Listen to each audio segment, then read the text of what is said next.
¿Ahora me escuchan? Sí. Bueno, nos volvemos a encontrar. Buen día, ¿cómo les va? Buen día, profe. Buen día, profe. Vamos a hacer de nuevo lo que habíamos fijado como pauta cuando empezamos, ya no sé qué hora era. Yo voy a hablar y cuando ustedes no me escuchan, me preguntan. ¿Quedamos así? Muy bien. Entonces habíamos dicho que la sucesión se define por órdenes. El orden más próximo excluye al más remoto. Entonces, si ustedes tienen, por ejemplo, en una sucesión hijos, nietos y bisnietos, ¿quiénes van a ser llamados primero a esa sucesión? Los hijos. Los hijos, perfectamente. Muy bien. Y esta regla tiene una excepción, que es la excepción del derecho de representación. El derecho de representación los vamos a ver en otro momento, pero para que ustedes sepan de qué se trata, es cuando un hijo premuere al padre, la porción que corresponde a ese hijo va a sus nietos, a los hijos de ese hijo prefallecido. Entonces, muere Juan, que tiene 30.000 pesos. Antes de Juan murió su primer hijo, Alberto. Entonces le quedan 2 hijos vivos y 2 nietos del primer hijo que se llamaba Alberto. Entonces recogen 10 un hijo, 10 el otro, y 10 los nietos que se lo reparten. Esto se llama sucesión por estirpe y no por cabeza. La sucesión por cabeza es la que se divide para cada uno. La sucesión por estirpe es la que se divide según lo que le hubiese correspondido al que hubiera estado vivo. Porque en el caso de que yo les digo que si fuese por cabeza, habría que dividir la sucesión de 30.000 en 2 hijos y 2 nietos, habría que dividirla en 4. ¿Queda claro? En la representación, el que sobrevive representa y accede a lo que debía cobrar el premuerto. ¿Estamos?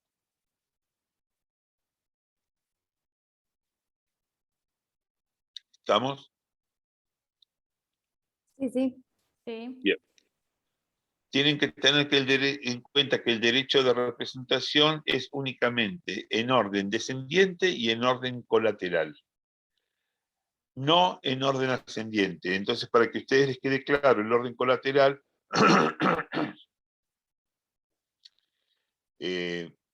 heredan los sobrinos y los sobrinos nietos. Porque otro principio de la sucesión, que ahora aprovecho a decirles, es que los parientes por consanguinidad heredan hasta el 4º grado. ¿Mm? Hablamos de la línea colateral, porque ascendientes y descendientes es sin límite de grado. Entonces, no habiendo ascendientes ni descendientes ni cónyuge, sino que hay colaterales, heredaría, fallecida una persona, heredaría a su hermano, 2º grado.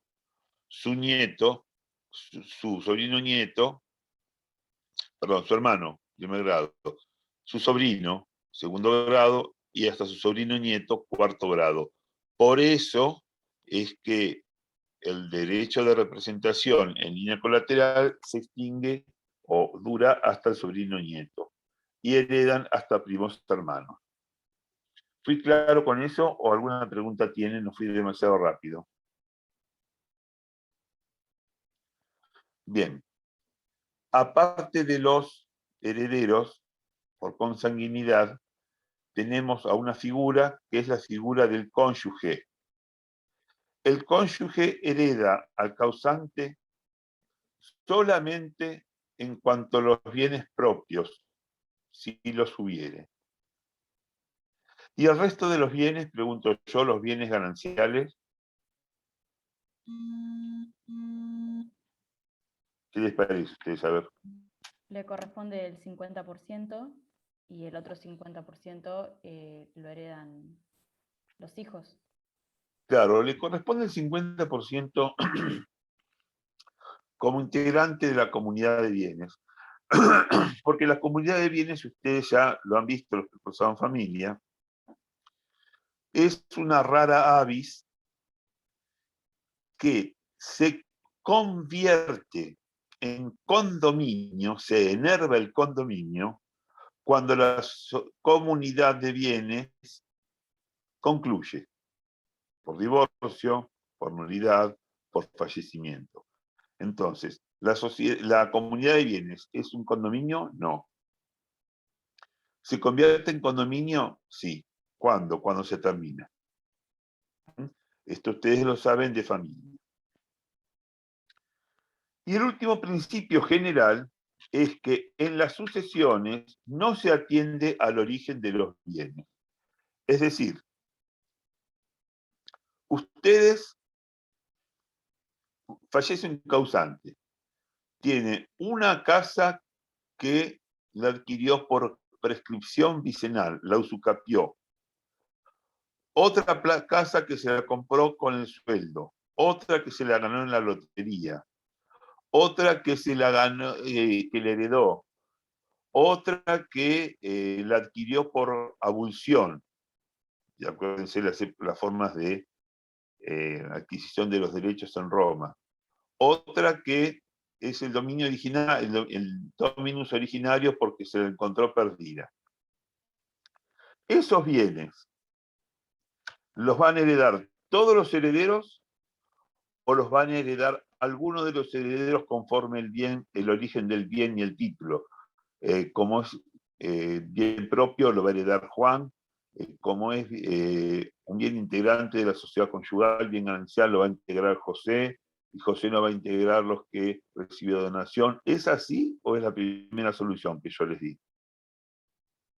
La primera. La primera. No se atiende al origen de los bienes, que sí se atendía en el derecho romano. Esto es un paréntesis que hago y una anécdota para que ustedes vean cuándo sí se tuvo en cuenta el origen de los bienes. Lo hago muy cortito. Vélez Sarsfield, cuando dicta el código, tiene una hija, Aurelia, que es casada con un doctor, no me acuerdo el apellido, que el doctor mata a un amante de Aurelia Vélez Sarsfield. Imagínense ustedes el escándalo que el hijo del ministro del Interior, la hija del ministro del Interior, haya sido sorprendida con un amante y el cónyuge lo haya matado. Entonces la propuesta para el doctor Bustamante fue: o desapareces del mapa o vas preso. El doctor Bustamante desapareció del mapa. ¿Correcto? Entonces Vélez, cuando escribe el código, dice que como una causal de pérdida de la vocación hereditaria es estar separados por largo tiempo sin voluntad de unirse, para que Aurelia no tuviese que heredar los bienes al doctor. Me siguen hasta ahora, ¿no es cierto? Pero resulta que no se dio cuenta en que él, con corrección jurídica, dispuso que el código se estableciera para las relaciones futuras. Entonces, para las relaciones anteriores seguían las leyes anteriores, en este caso las leyes de Toro, que determinaban que se atendía al origen de los bienes. Entonces, Vélez Sarsfield, que adquirió muchísimos bienes de su primer mujer, esos bienes se repartían a los hijos de la primera mujer, no de la segunda, de Aurelia. Entonces Aurelia vio disminuido su patrimonio porque por las leyes de Toro le correspondían a los hijos de la primera mujer. Hecha la ley, hecha la trampa. Queda claro entonces, fíjense cómo era el origen de los bienes. Esta premisa, que la sucesión no atiende al origen de los bienes, tiene hoy en día, tiene dos excepciones. A ver si alguien me dice cuál es, porque una ya la nombré yo, a ver si deducen. Una yo ya la nombré. La sucesión de cuando es con el cónyuge que se diferencia entre bienes gananciales y propios. Exactamente.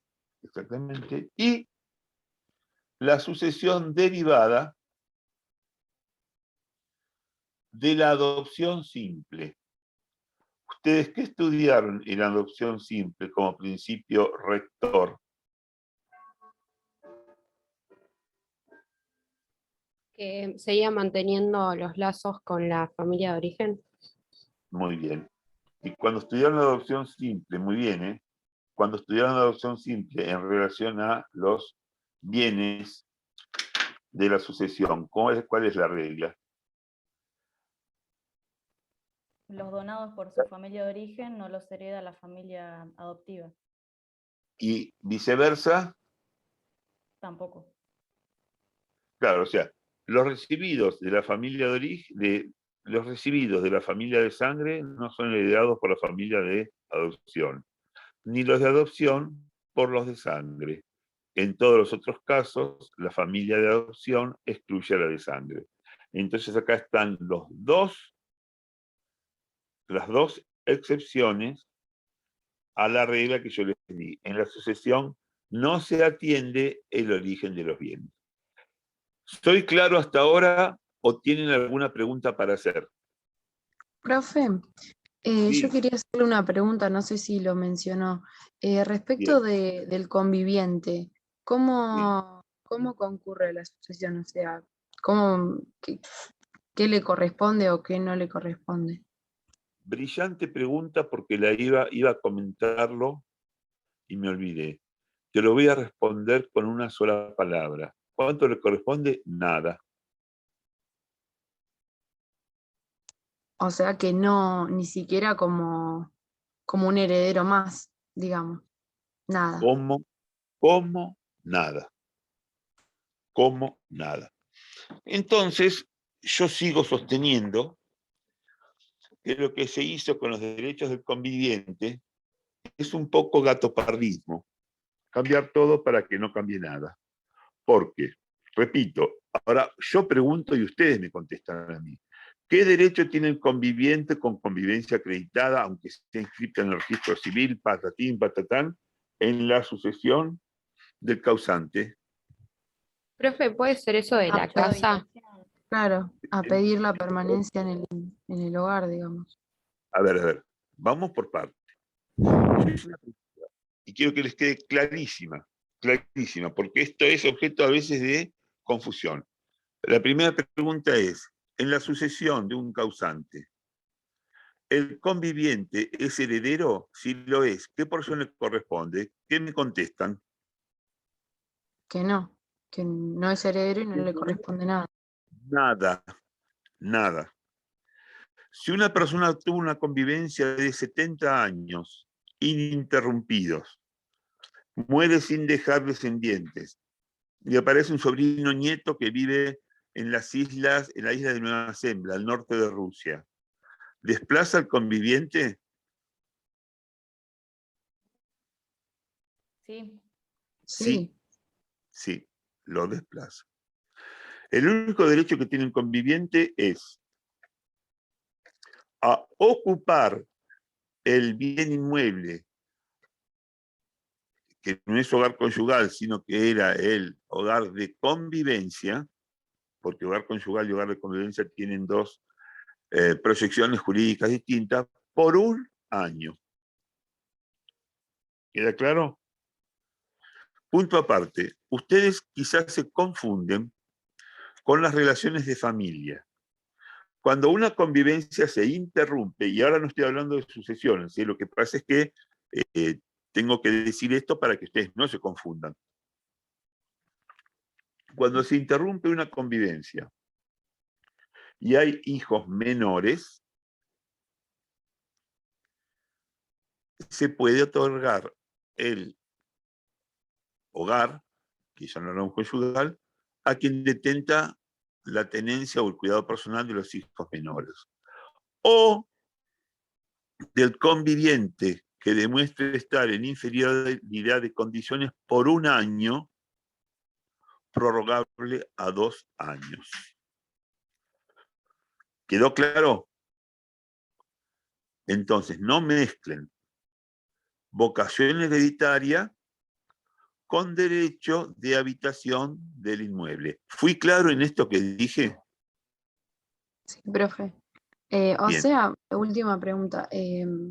Si no hay nadie, ningún heredero, tampoco podría ir el conviviente a reclamar nada, digamos, a la sucesión. No, porque ¿quién accede a los bienes si el causante muere sin parientes? El Estado. El Estado. Dado que no es un heredero, accede el Estado. Entonces, una persona vivió con otra 50.000 años, ¿m? Y fallece. ¿Y qué hace el Estado graciosamente?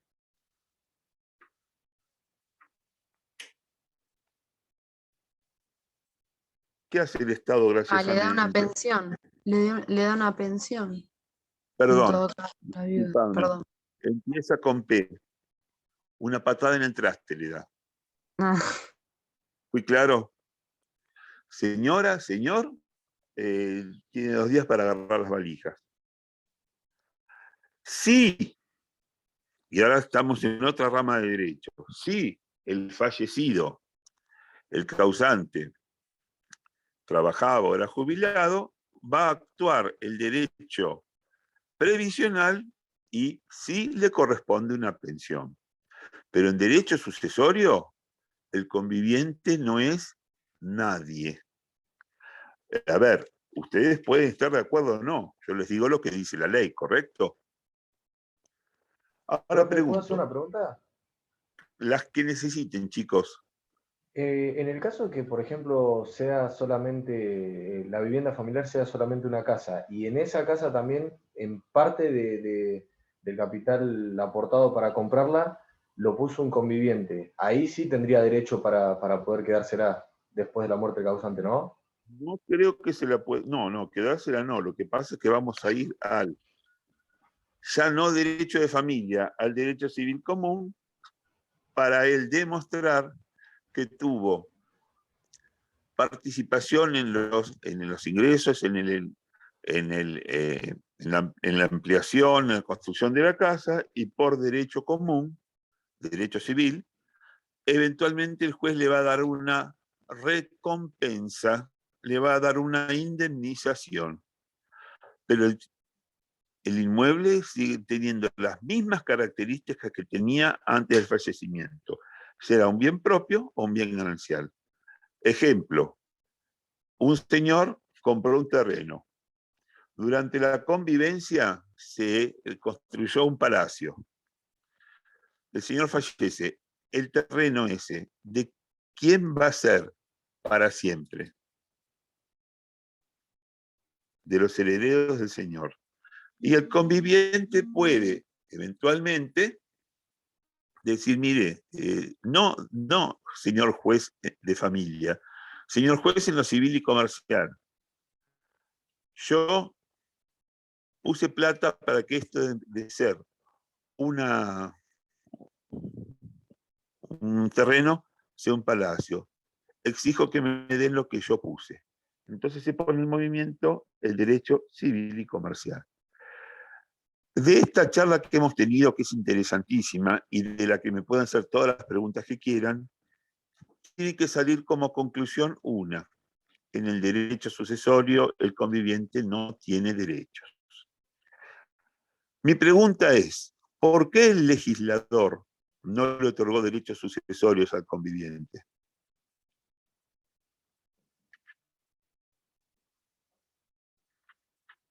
Quizá por las obligaciones que emergen, que son distintas o mucho más limitadas que en un matrimonio. ¿Podrías repetir que no te escuché la pregunta? No, que digo que yo supongo que si le dieron menos derechos es porque justamente también tenía menos derechos y obligaciones en una unión convivencial que en un matrimonio. Supongo que podría ser algo vinculado a eso. Eso es posible, eso es posible. Por eso yo a veces digo que lo que tendría que haber hecho el legislador, esta es una opinión mía, ¿no es cierto? Sería ponerse los pantalones y decir, la convivencia se asimila al matrimonio, en cuyo caso no habría que legislar sobre ni convivencia o no matrimonio. Porque ¿para qué vas a legislar 2 veces la misma institución? No, la razón fue esta. Ustedes imagínense esta situación. Supongamos que murió Amalia Lacroze de Fortabat. Todos sabemos quién era, ¿no es cierto? ¿Saben quién era Amalia Fortabat? Sí, ¿no es cierto? Debía ser la persona más rica de la Argentina. ¿La ubican o no la ubican? Yo, sinceramente, no. Sí. Bueno, era una de las personas más ricas de la Argentina. Tenía loma negra, bueno, era riquísima, riquísima. O vamos a hacer un caso distinto. Se muere la reina de Inglaterra, ¿no es así? Que ya es una de las personas más ricas del mundo. ¿Cuántos vibilios creen ustedes que irían a solicitar su vocación hereditaria por haber sido convivientes de la reina? ¿Cuántos? Todo el mundo. ¿Se dan cuenta de lo que les digo? Entonces, tal mujer rica se murió, yo era conviviente. ¿Cuántos años iba a durar el juicio para determinar quién era conviviente y quién no lo era? Entonces, esa fue la razón por la que el código se vio limitado a no darle derechos sucesorios. ¿Fui claro en la razón ¿Fui claro en la razón?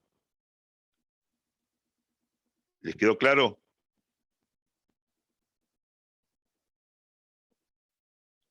¿O no? Sí, profe. Bien, entonces, ustedes pueden decir, ya con la formación jurídica que tienen, es una solución justa, es una solución injusta. Muy bien, pero la solución es esta. ¿Quedamos en claro? Queda en claro lo de, tiene que quedar en claro, ¿cuándo se llama a los herederos legales, que no son los legítimos? Es cuando fracasa el testamento o no hay testamento. ¿Cuáles son los principios del sucesorio? ¿No es cierto? Y cuáles son los órdenes del sucesorio y cuáles son las exclusiones. Si eso lo tienen claro, nosotros continuamos para adelante. ¿Quién es heredero del causante? Ya dijimos los parientes por consanguinidad hasta el 4º grado. Muy bien. ¿Desde cuándo se considera que existen herederos? Porque es muy sencilla la razón. Cuando una persona fallece y se presenta como heredero el hijo de 40 años, con el certificado de nacimiento y dice yo soy heredero. Perfecto. Pero ¿qué pasa con las personas por nacer? ¿Son herederos? Y sí, porque existen desde el momento de la concepción. Existen desde el momento de la concepción. Y cuando se plantea la reforma del código, Lorenzetti, que ustedes saben que fue el que lo llevó adelante, propuso decir que la vida empieza en la concepción, pero la persona comenzaba con la anidación. Sí, con la anidación. En cuyo caso no le iban a dar derechos a la persona por nacer. Justamente fue que entronizaron a Francisco, Francisco se opuso porque una solución semejante significa negarle la personalidad, entonces quedó como quedó cuando estaba en la época de Vélez Sarsfield. La persona es heredera desde la concepción. Para rememorar un poquito, ¿qué es la concepción?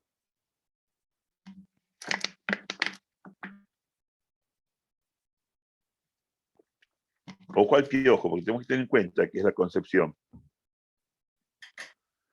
¿Qué es la concepción, chicos?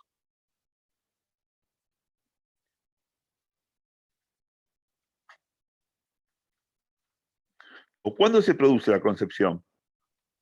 ¿No es cuando el óvulo es fecundado con el espermatozoide?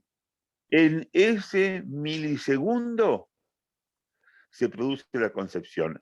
Y esto que les digo no es para hacer clase de biología, porque yo no soy biólogo, es para desterrar, porque lo dice el código, que la concepción no se produce ni cuando el huevo o el cigoto se implanta en el útero, ni cuando le empieza a desarrollar la capa neuronal. Concepción es el milisegundo, porque es un milisegundo, ¿no es cierto? En que el espermatozoide se une con el óvulo y forman una sola célula, que es el huevo o cigoto. ¿Quedamos en claro? Entonces, ¿cuántos segundos dura la concepción?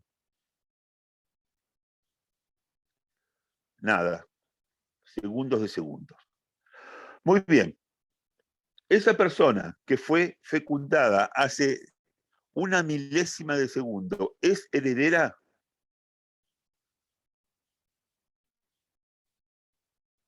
Sí, Sí, es heredera.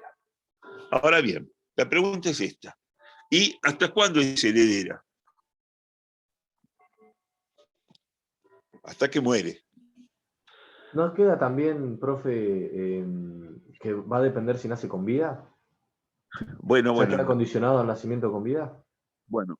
Está muy bien la pregunta y yo le voy a explicar. La persona es persona con todos los atributos que tenemos nosotros desde la concepción. Derechos económicos pueden ser la donación y la sucesión. ¿Qué se adquieren? Ojo al piojo, y ustedes lo saben porque son estudiantes avanzados.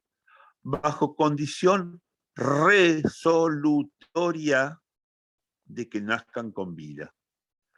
Si no es condición resolutoria, ¿qué condición es? ¿Qué clase de condiciones conocen ustedes? iba. Suspensiva. ¿La suspensiva qué quiere decir? ¿El derecho se lo dan o el derecho no se lo dan? Se lo dan, pero se Pero suspende. se Pero se- queda sin efecto cuando se cumple la condición, ¿no es cierto?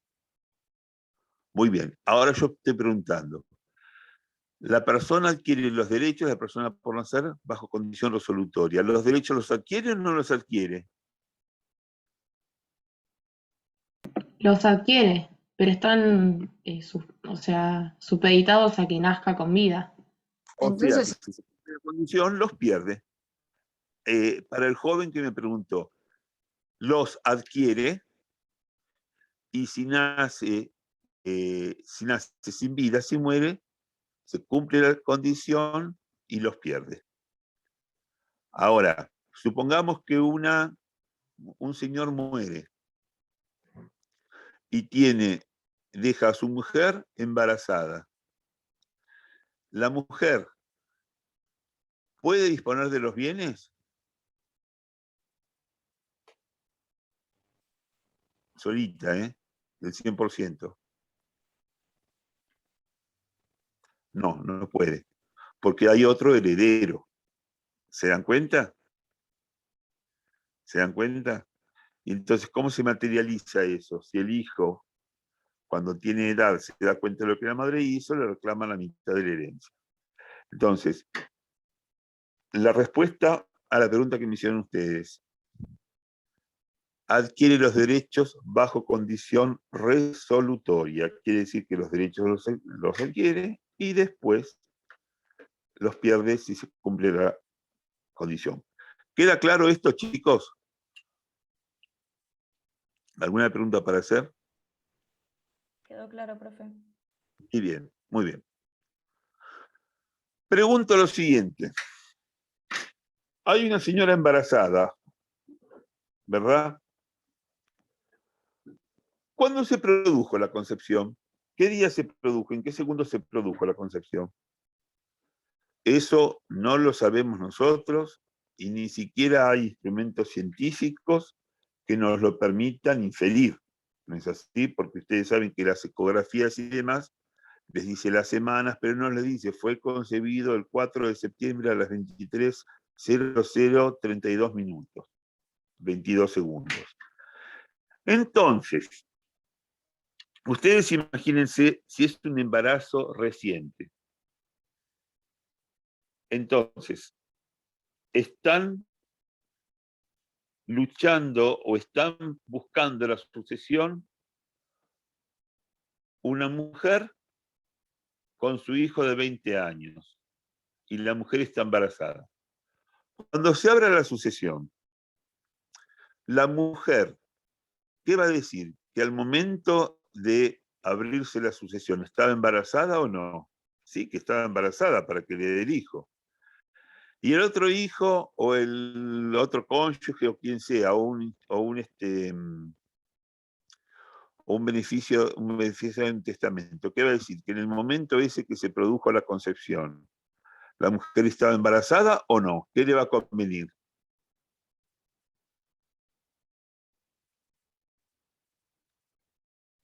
Le va a convenir decir que no y que en todo caso pruebe que sí. Exactamente. Entonces, la mujer posiblemente diga que sí y el otro diga que no. Entonces, es un juicio que empieza hoy y no termina nunca. Nunca termina, ¿eh? Entonces, Vélez Sarsfield, que era inteligente y no era ningún tonto, dijo: atiendan esto que les voy a decir. Se presume que la concepción se produjo hasta los 10 meses antes del nacimiento y dejó zanjadas y cerradas las especulaciones. Entonces, un niño nace el 16 de noviembre, es el mes 11. El 16 de enero, la mujer, porque lo dijo la ley, había concebido. El 15 de enero, no. Entonces, si el marido de esa mujer muere el 15 de enero, el chiquito nació el 16 de noviembre, ¿le corresponde la herencia? No, salvo prueba en contrario. Y si el chiquito nace el 16 de noviembre y el marido murió en febrero, ¿se considera que estaba embarazada la mujer? Sí. Sí, salvo prueba en contrario. Entonces, a lo mejor la mujer puede demostrar que ella estaba embarazada, pero de persona distinta de la de su marido. ¿No es así? O que el marido murió 3 años antes de la concepción, pero fue por un proceso de fertilización asistida. Entonces, regla general, la concepción se produce 10 meses antes del nacimiento de la criatura, salvo prueba en contrario. ¿Quedamos? ¿Quedan claro? Sí, profe, perfecto. ¿Alguna pregunta tienen para hacer?